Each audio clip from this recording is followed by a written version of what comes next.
Why do you want to bite me? You're the mean new boss. Mr. Hurley said you were meaner than him. He said you had a bone saw.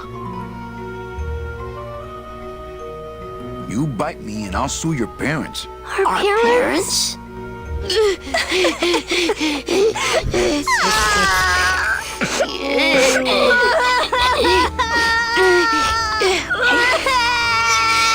Hey, don't cry, children. Please, stop crying. Why am I so bad at this? My hands are not too big to make light bulbs. Then why don't you help? My butt's too big to sit on one of those little perches. I'm gonna tell Meche you said that word to us. I told you he was bad. But I just don't have any of those little tiny tools, that's all. Here, take my hammer.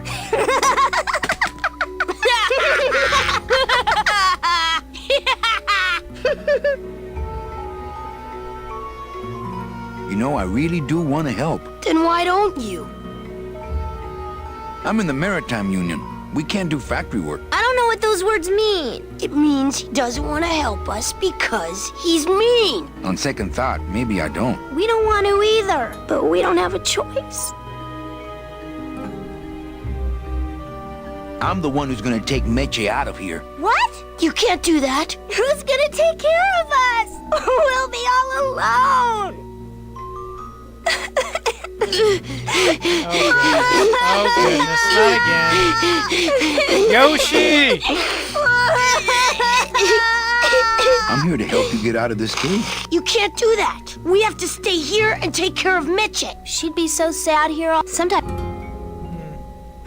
Nice cage you have here. Mr. Hurley grew demon ravens with human heads in here. He said if we ever tried to get away, he'd send the ravens after us. And let them make nests out of our bones. I think... Is his voice... what's it called? Bobby! Is that Bobby's voice from King of the Hill? Because that makes... I might be wrong, though. I might be wrong, though. You're two bad little children. I'm glad you're in a cage. Very bad. Okay. You children just wait here and be brave little angelitos, okay? Okay.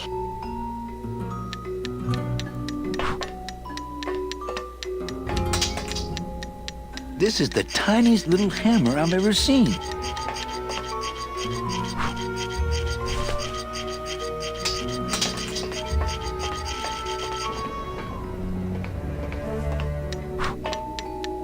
That's the way out.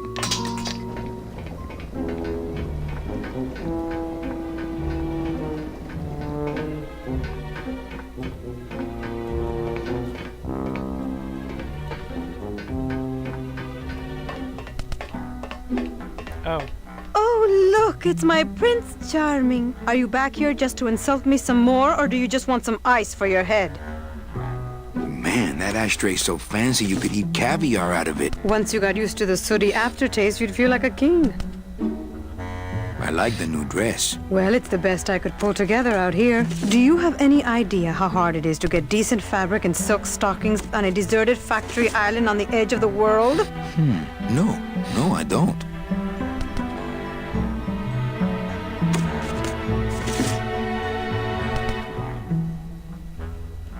I think we need to talk. Start talking. You're the salesman.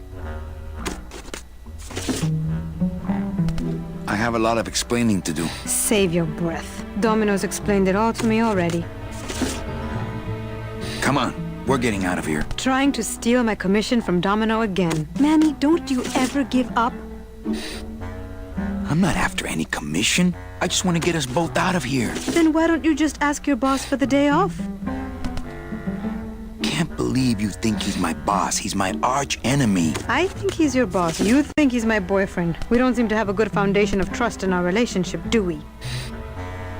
I'm sorry I implied he was your boyfriend. I do trust you. Well, I'm not sure I trust you about that. But I'll tell you one thing that would convince me. Name it. Give me your gun. What? What makes you think I have a gun? You work for the most heavily armed organization in the land of the dead. Don't try to tell me they didn't issue you a gun.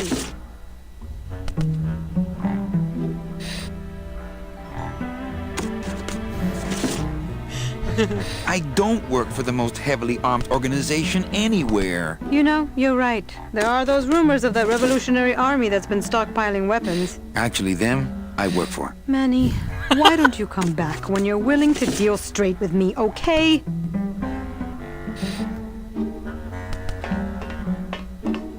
Sir, do you have an appointment? I'm going in there to tell Domino my demands. I don't think you fully understand the chain of command around here. Pugsy and BB work for you. You and I work for Domino, who works for Hector Le Mans, crime boss of El Maro. Well, I think it's time for a little corporate restructuring.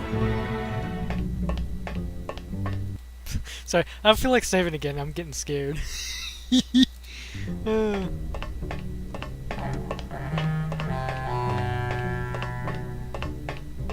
He seems completely unaware of how close I am to escape. Domino! Domino! Taking your first coffee break already, Calavera? We got a score to settle, Issy. You know, if I ever spoke to my boss Hector that way...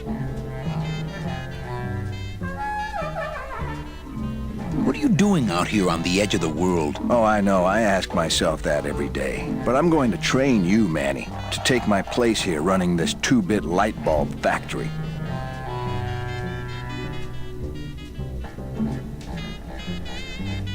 Why don't you just sprout me like you tried at Puerto Zapato? That wasn't me. That was Hector. He's so unimaginative. Just wants to tie up the loose ends, you know? But I believe, however, that you can be rehabilitated through honest work. What makes you think I'm gonna work for you? Well, there's not much to do on this island if you don't work, take it from me. And think about it. Once I'm gone, it will be just you and Meche alone on this deserted island. Don't tell me that prospect doesn't appeal to you. I don't plan to be on this island for very long. Manny, I have all the guns, I have all the transportation, and I have all the brains. What are you gonna do? You killed my best friend. The demon? Manny, you can use a demon as a driver. Let him carry your messages, let him serve you food. But you can't ever start thinking of them as friends. It's just not natural. Why not? How can you keep little children in a cage? Trust me, it's easier than keeping big kids in a cage. What? You and Hector set up a secret hideout to make light bulbs? Oh no, that's just a side benefit. The real purpose is to have a place we can lock up all those old clients of mine. Can't have good people wandering loose in the land of the dead, telling everybody how we stole their double-in tickets, now can we? You stole all these people's tickets? Okay, how much of this haven't you figured out, Calavera? Capal would route all the good clients to me after he switched over their tickets to a secret holding fund. I'd cover up the paper trail, and we'd make sure that the pigeon jumped overboard at the Pearl. I knew it. You were getting all the good clients. I handled them all, except for Mercedes, who you hijacked from me in that ridiculous hot rod, which I saw, by the way, last time I was in Rubacava. I tell you, Manny, hot rods like that just don't look safe to me.